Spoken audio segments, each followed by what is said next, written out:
Welcome to the Weekly Squeak, the increasingly inaccurately named Weekly Squeak. We're getting a little bit more sporadic with the episodes now, somewhat intentionally. My guest this week is Tzury from Reblaze. Now, before we get any further, let's hear a little bit more about you. What's your history? How did you get to Reblaze? What's the journey you took to get there in the first place? So, thank you. We started Reblaze, working on Reblaze, me and co-founder back in 2011, as we observed several major, I would say, internet brands at the time. They were called internet brands. Were taken down, so-called, or attacked. Were under attack by what seems to be, in postmortem, script kiddies, or at least that level of sophistication. Yeah. So at the time, we were working on highly classified. It was several years we've been working for the intelligence community in Israel, with the military and intelligence community. So working on highly classified, top technology, and seeing on one end what we do in our labs, and at the same time, within the same country, major internet companies are simply not secured. Mm-hmm. And so we decided to simply walk into this and solve a problem in a better way that it was solved at the time. So at the time,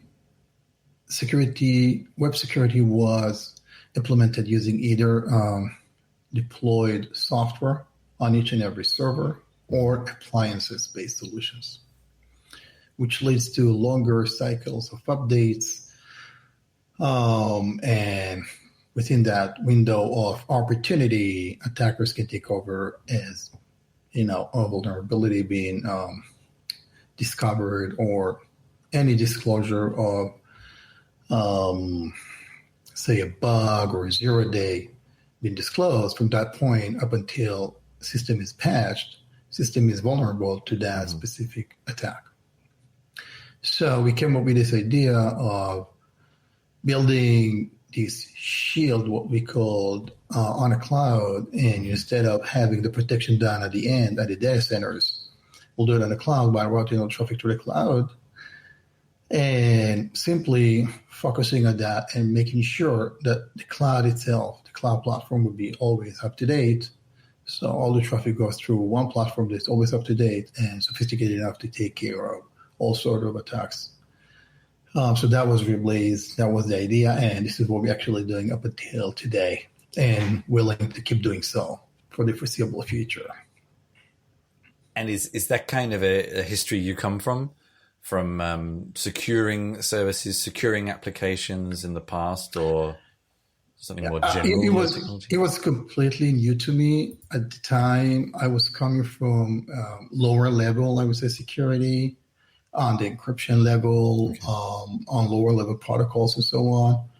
But web protocols were not a foreign thing to me. Rather, the web security itself was something we wanted to look at, investigate, understand why is it so weak, and how can we help make it better, more secure, and more controllable. Okay. And is it your first CTO role company, or have you founded, passed on other companies in the past? Yeah. So in the past, I had a consulting company, which was a small company, where me plus a few others, maybe 2 or 3 people at most, really small scale. But indeed, that was the first one, like a startup, not working on projects, rather working on a product, solving a problem, and with the whole ecosystem and all, 360 degrees of running a startup and founding a startup and whatever it takes. So what made you want to do that? What was the problem you were experiencing as a consultant that made you think, there's something in this? Yeah. Well, at the time, cloud was still something people were hearing about. I mean, they called Dropbox a cloud. they called anything that was remotely, every SaaS solution was a cloud. All of a sudden, cloud became the platform, and then SaaS became separated. Yeah.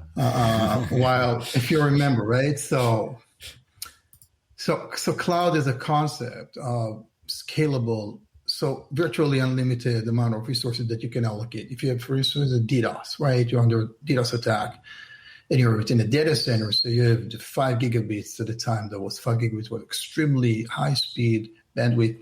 5 gigabits, you're limited to that one, while the appliance you have is only 1 gigabit. So taking you down or disturbing or taking down a service was relatively easily. You put it on a cloud, software-defined platform, scalable as much as needed, can go up to hundreds of gigs, even terabits per second, and still nothing is disturbed. Legitimate users are still getting service, and while the non-legitimates get filtered out, get eliminated by the platform you developed.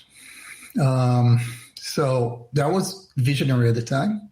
There were only 2 companies claiming to do so or beginning to do so, one named Cloudflare and the other Incapsula, later on Improva. But at that time, I said to my friend, I said, well, this time we're not stopping just because others are doing it. We're going to do it in our own way, in a unique way. Well, I believe it's still unique. And basically, fast forward 9 years later, we started the open source project, CareFence, which I believe we would love to elaborate about in this conversation. I was just so the open source project started first, and then the company came out of that. I guess, is that the case? No, it's the opposite. So okay. So at the time, as we started, as like any other startup founder, you will look to what is available right now. What technologies can I put together into my stack, building my product, building my solution. And the open source solution at the time were mod security, which was not scalable, manageable, or easy to use. So we realized we are going to write everything from scratch, our own proprietary software and so on. And so we did. The open source came about a year ago, as we decided to extend our offering into the Kubernetes containerized deployments. And we realized that also market conditions with competition and so on, made us realize that the buyers are no longer those who, with the C-level necessary, rather probably developers, DevOps engineers, SRE engineers. Those are the people who actually selecting technologies, choosing, integrating with software, and actually de facto making the decision for the organization, what tech the organization will use. So offering a full-blown product as open source seems to be appealing to this community and work well in the cloud-native computing foundation and this ecosystem around it. So I think maybe we should, it's strange. Normally I do this the other way around, but as the open source project is the newer component, let's maybe go backwards and start from there. First, we were here to talk sort of specifically on the subject of security in the age of microservices. What are some of the particularly unique security issues for microservices, or are they largely the same, just different ways of doing them? But as you define microservices, you're implying a dynamic environment where APIs and your services are introduced on a daily basis, weekly basis, sometimes a few times per day, right? So it's a very dynamic environment. That means whatever you do in this environment, whether it's security, monitoring, telemetrics, anything that you want to attach to this environment, integrate with the environment, must be dynamic as the environment is. Must be fully automated, has or at least work with the same set of APIs and protocols. Because software are no longer isolated islands. Yeah. It's all about integrating. API basically is the new UI to some extent, if you know what I mean. Yeah. So having a platform that is well defined, documented, and simple to use, stable API for input, configuration, feeds, and for output, reporting, analytics, and so on. It's quite important. So when you come to secure a so-called monolithic platform which releases new versions every quarter, then having a statically based, I would say, security system, it's okay.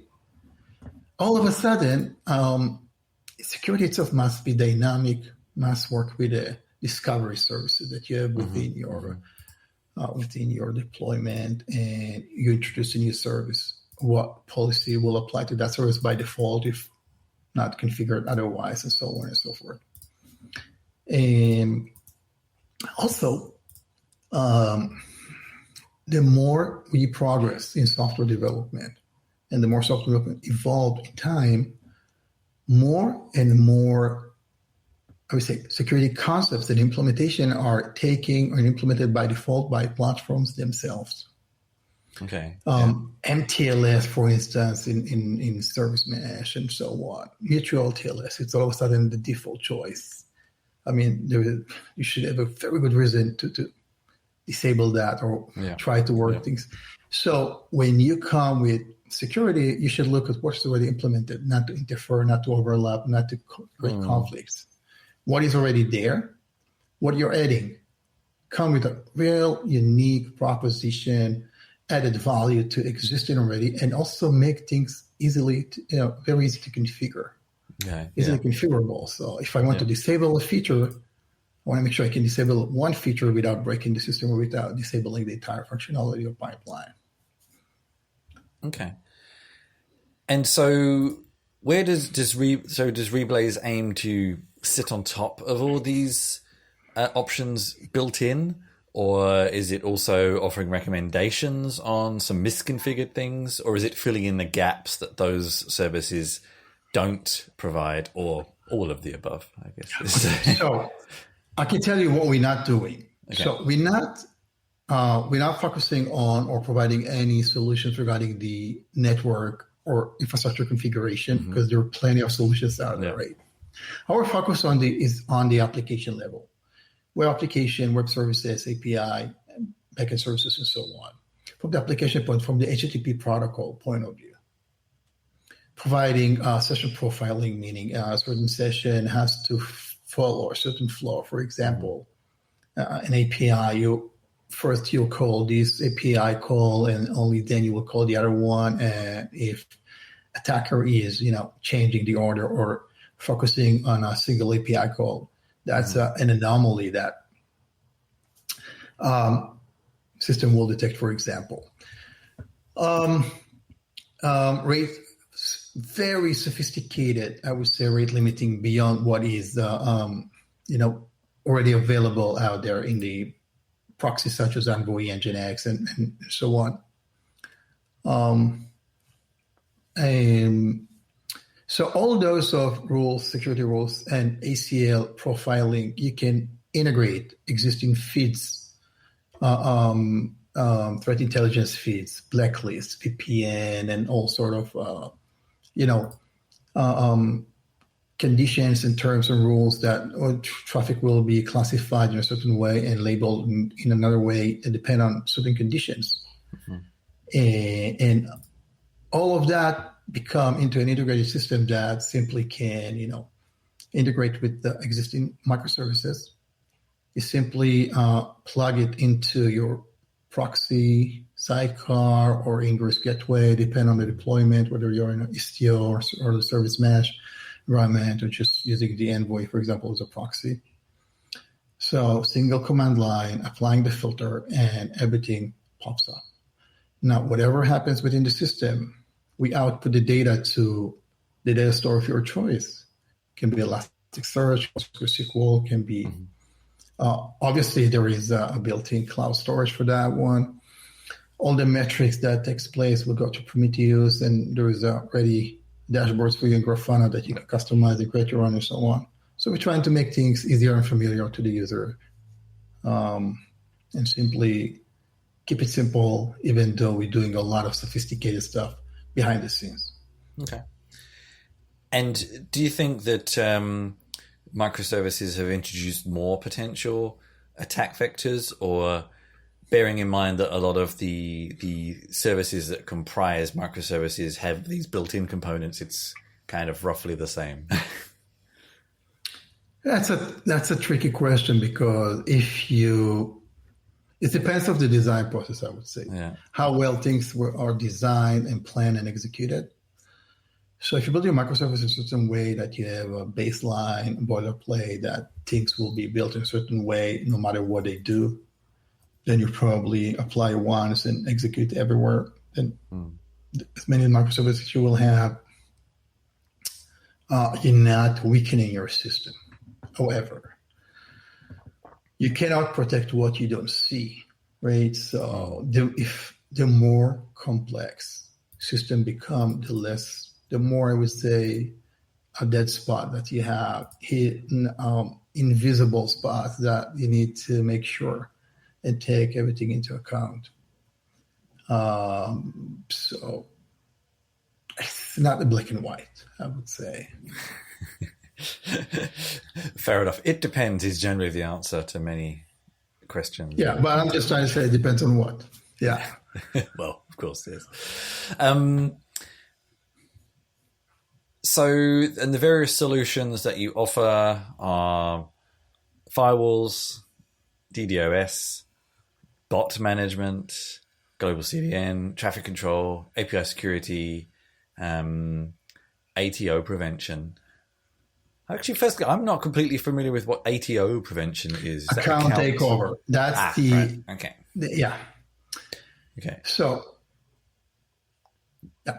for instance, you mentioned CDN. So we do not offer our own CDN. We're not an infrastructure company. Integration, yes. We offer integration, yeah. So either you bring your own CDN and it will integrate it easily, or you can subscribe or consume CDN. We can bring it to the table based on cloud vendors we're working with. Right? Yeah, for sure.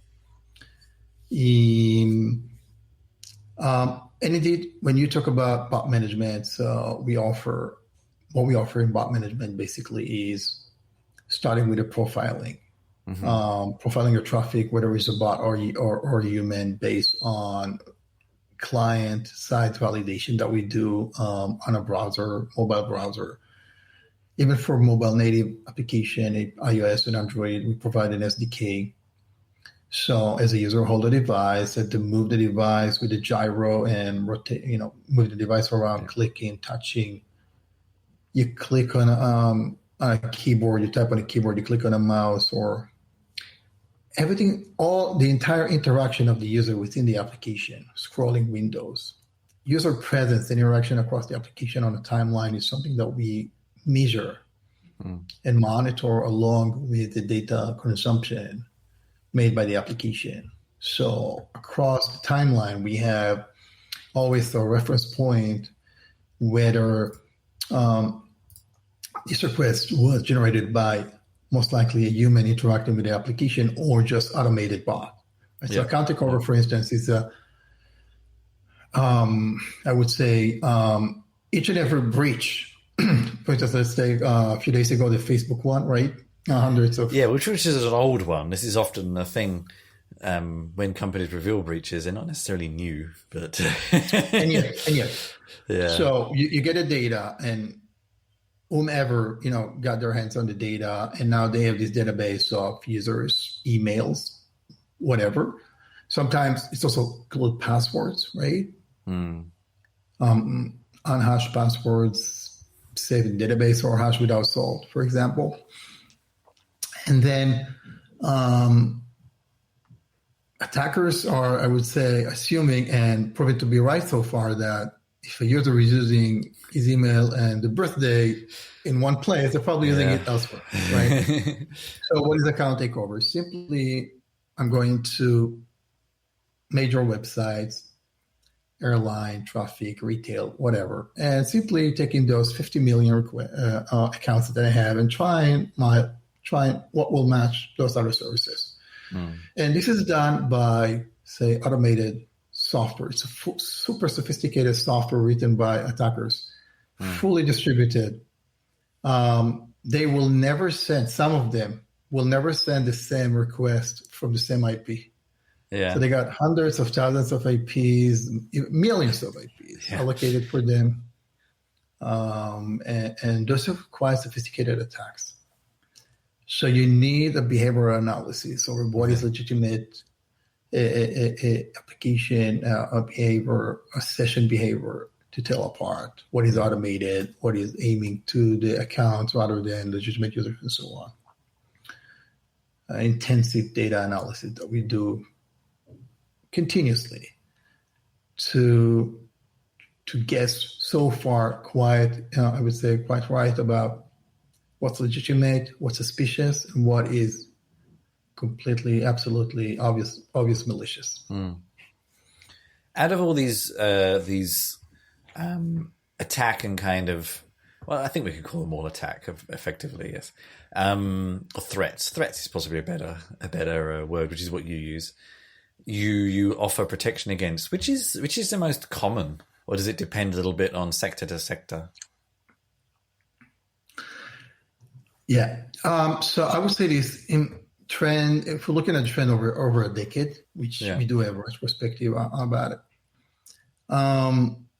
Almost top 10 used to be the most common one. SQL injection, XSS,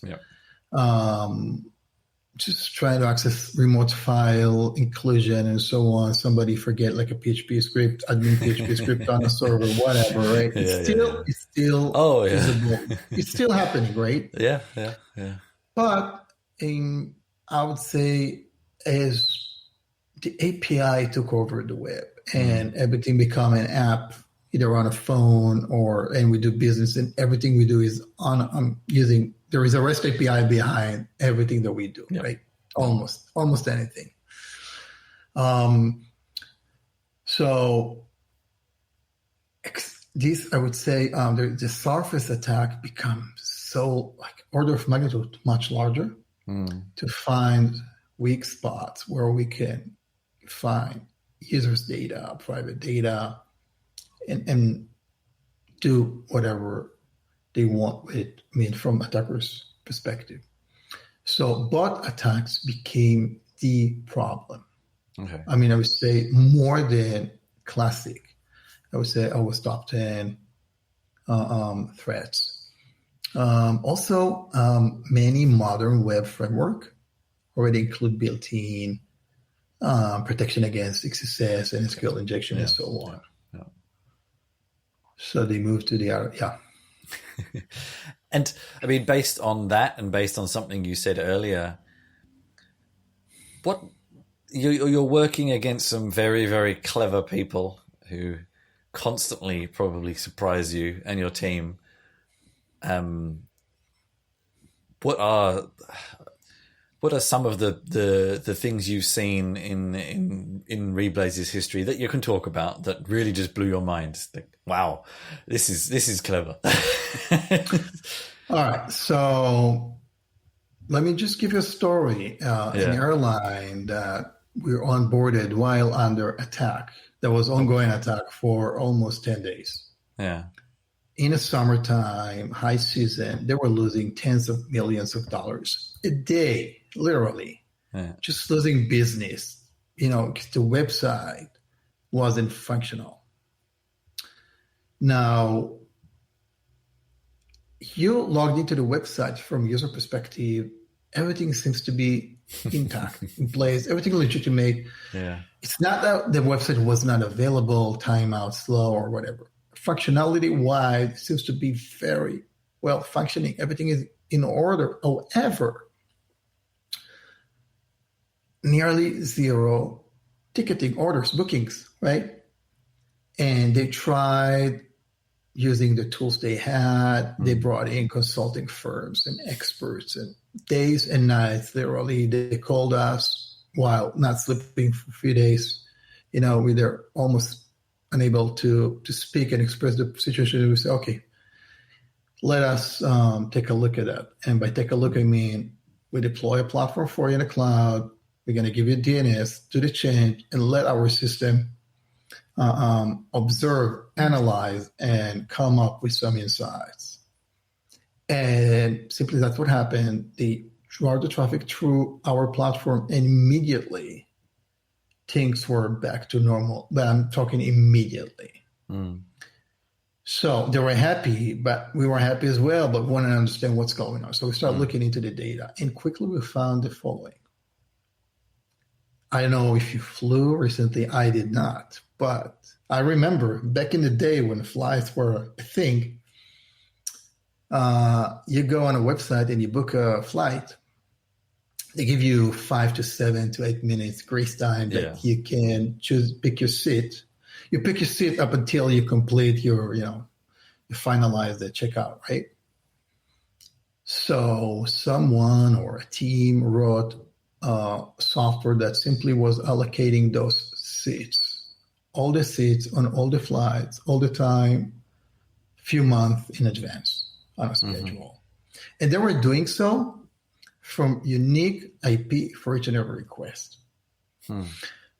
Now, using traditional methodologies and tools they had, rate limiting, one request per IP, it's legitimate. It's not even an attack. When you see dozens of from single IP, then you may be, okay, that's an anomaly. But but from our perspective, this automated traffic was not human, was automated, was bot.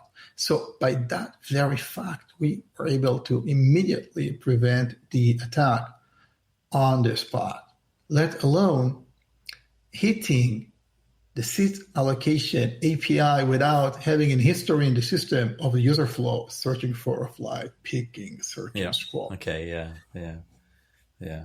So this is just if you ask me, it probably was one person.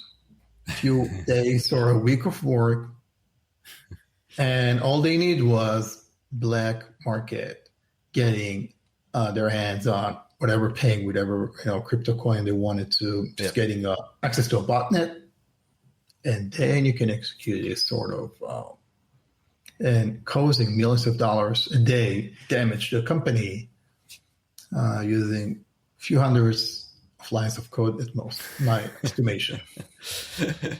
I would say those are the new viruses. Yeah, those and the other one, those who encrypt your hard drive and say, okay, pay me Bitcoin now. Those are the two. We've seen plenty of those over the past couple of years. So let's just circle back as we wrap up to CuriFence. So from a company that I guess traditionally was not open sourcing things, what made you make the decision to do this, and what did you open source from your platform? Okay, so this is a whole new platform that we have written from scratch, targeting a different environment, which is, as I said, Kubernetes and we open source everything in terms of functionality. So you get a web application firewall, ACL, but everything I mentioned, you get out of the box, and it's fully functional, open source, and free. It's not just a promise. We donated the project to the CNCF, so meaning it's not in our hands anymore. It will always be open source. We're not controlling the trademarks and the intellectual property or whatever. It's Apache 2 license, so it's free to use whatsoever. So it's open source, and it's filling in its space, so you can take it and use it end to end and protect your platform and get everything you need to get protected and secured. On top of it, we say, suppose you want to manage not a dozen of services, rather hundreds of. You have dozens of Kubernetes deployments on a large scale environment. You may want to use our automation tools, security automation tools, security rules optimization, rules configuration, all this machine learning automation that you want on a large scale. That this is where we will sell you a premium services. Okay. And so as well, Okay. Yeah. In addition, we'll offer the same as we offer Reblaze today. We'll offer that one as a hosted managed service as well, if you prefer it. So to clarify, the microservice focused, well, actually, so traditional Reblaze still works with microservices and cloud native. You just are offering. Correct. Okay. Yeah. All right. Cool. And I guess the question I always like to ask at the end is, this has probably been a relatively large project the past year or so, but what's next in the next 6 months to a year? So we started with supporting Envoy proxy. We're adding now Nginx, and we're adding all sort of service meshes beyond Istio that we already supported day one. Basically, open service mesh, Linkerd is coming down the road. Security automation, fancy machine learning. Looks like a magic from the demo the team has shown me in recent weeks. So making things easier and simpler. It's a factor in security. The simpler security implementation is, the more likely it will be used.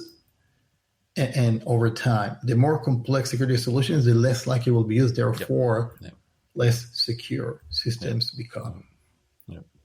So simplicity is a target, a goal. Okay.